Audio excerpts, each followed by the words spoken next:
Hello and welcome everyone. I am Pia and I will be your host and trainer for today's session. It's great to have you all here as we explore how to take your customer feedback process to the next level with a more unified omnichannel approach. We all know how important customer feedback is, but collecting it effectively across multiple channels can feel overwhelming. That's exactly where XEBO's collective module comes in. It simplifies the entire process, helping you capture, centralize, and act on valuable insights without the usual friction. Here's what we will be diving into today, bringing all your feedback collection channels together for a seamless customer experience, improving response rates with smart engagement strategies, turning insights into action by leveraging a centralized feedback hub. And of course, we will wrap up with a live Q&A session, so feel free to drop your questions in the chat and note them down as we go. Let's get started and see how XEBO can help you redefine customer engagement and make feedback work for you. Now that we have designed the survey, the next step is to distribute it and start collecting the responses. In the collectors module, we offer multiple ways to collect responses.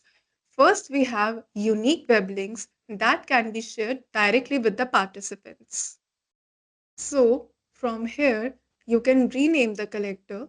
This is the task list or the points to be kept in mind while you're setting up the collector. We'll click on Next. I'll now show you how you set it up and use it effectively.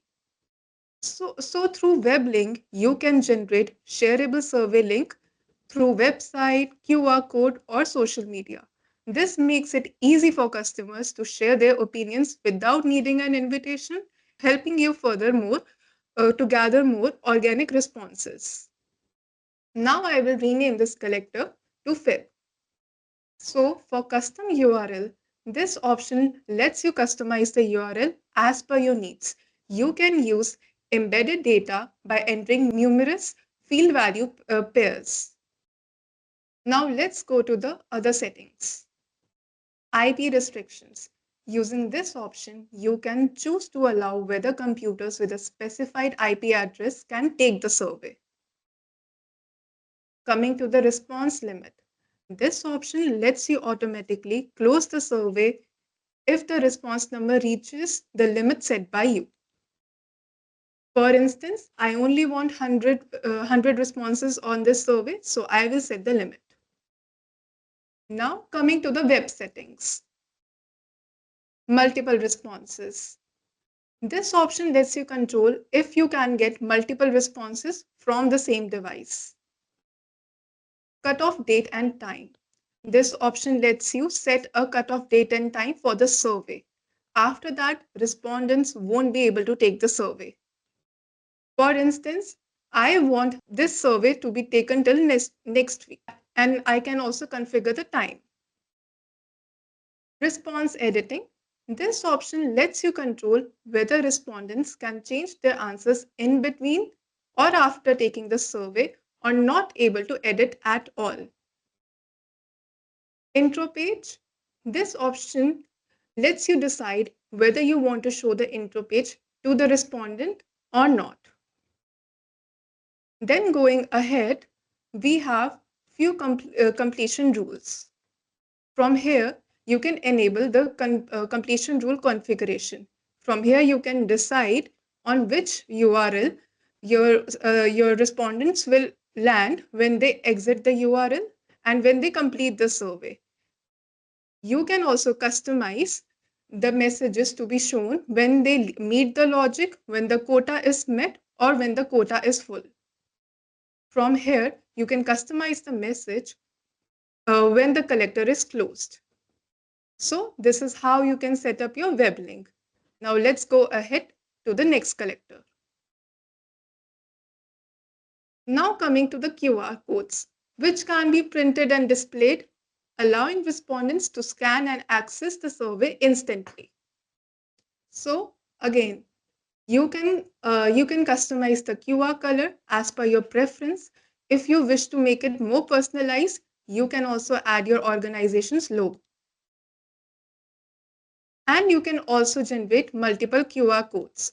For example, let's take an instance. For example, you have multiple branches and you want uh, each QR code for each branch. So we will go to add new. We can give the branch name. We can add the value. For example, this QR code is for the Noida branch. And we can add this QR code. We can preview the QR code from here. We can download it as SVG or in PNG format. And in the similar way, you can generate multiple QR codes for each branch. The settings and the completion rules remain the same. Now, coming to the next collector, email, SMS, and WhatsApp. So for direct outreach, we have the same layout and settings, making them easy to navigate. So let's focus on email and dive into its features. And once you get this, the rest will be just as simple. Now let's explore the email collector, starting with the overview tab. Here you will find the quick summary of your sent invitation and received responses. Below that, we have message history section gives you a detailed background including the date, time, response status, and reminders. We have three reminder icons. The first lets you send reminders to those who have partially responded. The second nudges those who haven't responded yet. And the third is for sending a thank you message to those who completed the survey. Let's open reminder for the partial respondents. As you can see, we can edit the subject line and message here. If you have a predefined template, you can select one and send it instantly. You can initiate the reminder from here. Now moving to the recipients tab. This section provides the detailed information about when the invite was created, who received it, the message status, whether it is delivered, failed, or in queue, whether the recipient responded, opened, or disqualified. You also have search and filter options to quickly find invites based on email, mobile number, response status, and message type. Finally, let's go to the Options tab, where you get additional settings for managing email collectors. First, you can manage the sender email ID. Next, you can prevent duplicate contacts from receiving another invite for set number of days. For example, you don't want these respondents to receive an invite for next 15 days. So you can set the limit here. You can also decide if the respondents can edit their responses during or after the survey. Another key feature here are the delivery timings. Choose when invites go out, whether weekdays, weekends, or specific time slots. We can add a delay. For example, I want the delay. After creating an invite, there is a delay of 1 day and then the invites will be sent. We can also automate reminders instead of manually sending them through the overview page. So as you can see here, we can also select the reminder medium. We can send the reminders either through SMS, WhatsApp, and email. And we can also set the delay from the initial reminder. From the plus icon, you can also add the frequency. Similarly, for the not respondent, and you can do the same for the thank you message. On these lines, we also have setting weekdays. From here, you can select your weekdays. For example, in India, we have weekdays from Monday to Friday, but maybe in your region, it's from Monday, Tuesday, Wednesday, Thursday, and Sunday. And you can just save it. Lastly, you can integrate your preferred SMS or WhatsApp API, such as Uniphonic or Sunshine WhatsApp for seamless communication. That wraps up the email collector settings. Now let's go ahead and create one email. From here, you can add the email IDs manually. For example, you are just testing and you want to send it to one or two customers, so you can just enter it from here. And if you are sending it to the bulk respondents, we will go to add recipients. upload data, and then we will download a template. So this is how the template will be, where it will have multiple columns like email, mobile, first name, and last name. So since we are exploring the email collector, adding emails is mandatory. Similarly, if you are sending SMS or WhatsApp, so adding mobile number will be mandatory. As you can see in this file, we have added the branch POC branch POC email, and customer ID for more understanding. Either you can delete these columns or add more for your convenience. And from here, you can upload the file and hit the invites. This wraps up the email collector. If you have any questions, please drop them in the chat. We will take them up in the Q&A session. Now coming to the conversational surveys. Unlike email, WhatsApp, and SMS collectors can be more interactive. Instead of sending the entire survey at once, we send one question at a time, and based on customers' response, the next question follows.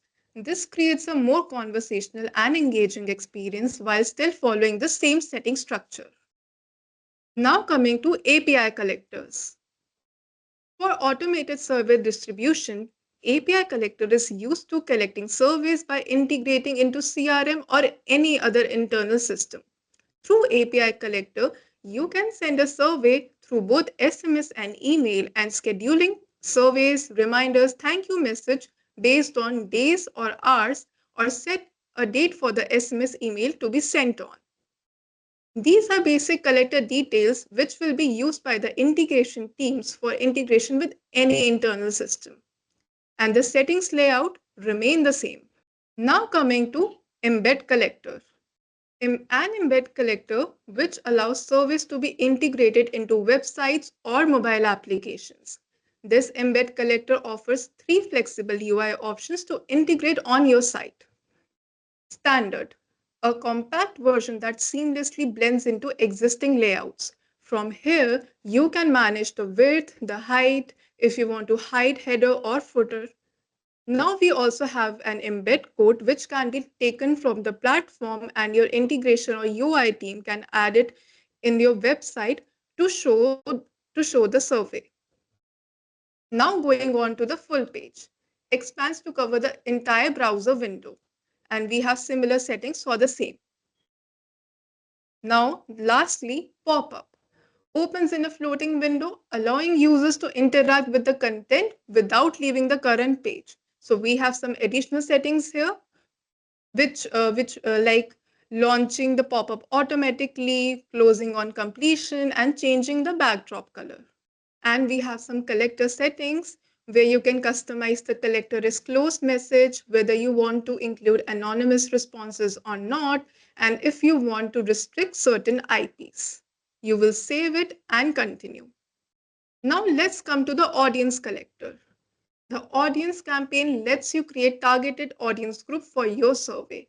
You can select criteria like age, country, profession, and gender and specify the number of completed responses you need. Let's talk about how we can effectively target the right audience for our surveys using the audience panel. So we have the basic settings here, like the demographics. Here we can start with selecting the country where we want to run the survey. Let's choose India. Here we can also specify the age range. We will take 21 to 35. And gender both. Now suppose we are launching a new fitness tracker and we would want to target individuals interested in health and fitness within a specified age bracket. Now we can also set the number of wanted completes. We want 200 responses on this survey.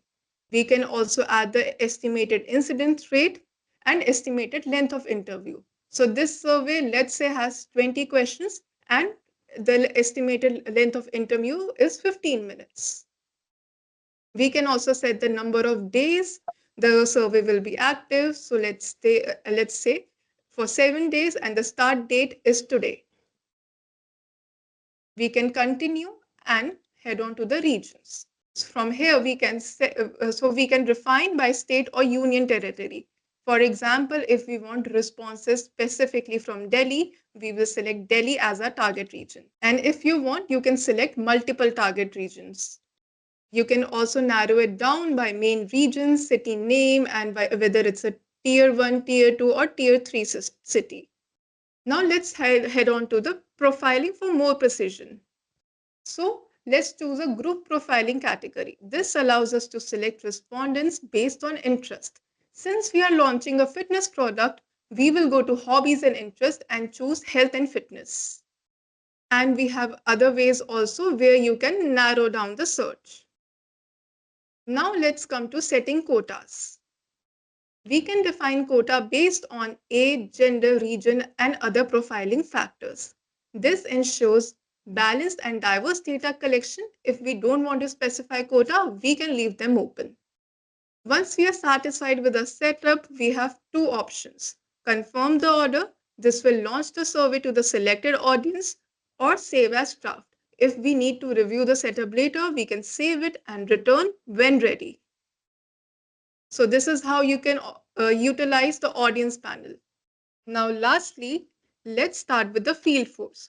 Imagine you are a market research firm conducting in-person interviews at multiple locations. So we have Field Force app by XEBO, which simplifies on-the-ground survey collection even without the internet.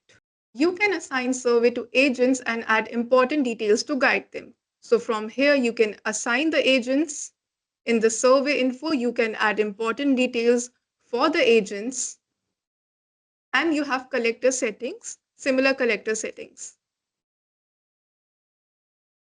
Once online, the data syncs automatically, ensuring accurate and hassle-free reporting. All right, that brings us to the end of today's session. I hope this gave you a clear understanding of how XEBO's tools can help streamline your feedback collection and drive better insights. Thank you all for joining. If you have any more questions, feel free to drop them in the chat or reach out to us later. Have a great day and happy surveying. I just want to remind everyone that the Q&A section is open, so feel free to drop in your queries. All right, I guess this is it. And thank you all for joining. And and we will send you the updates for the next session. Have a good evening, everyone.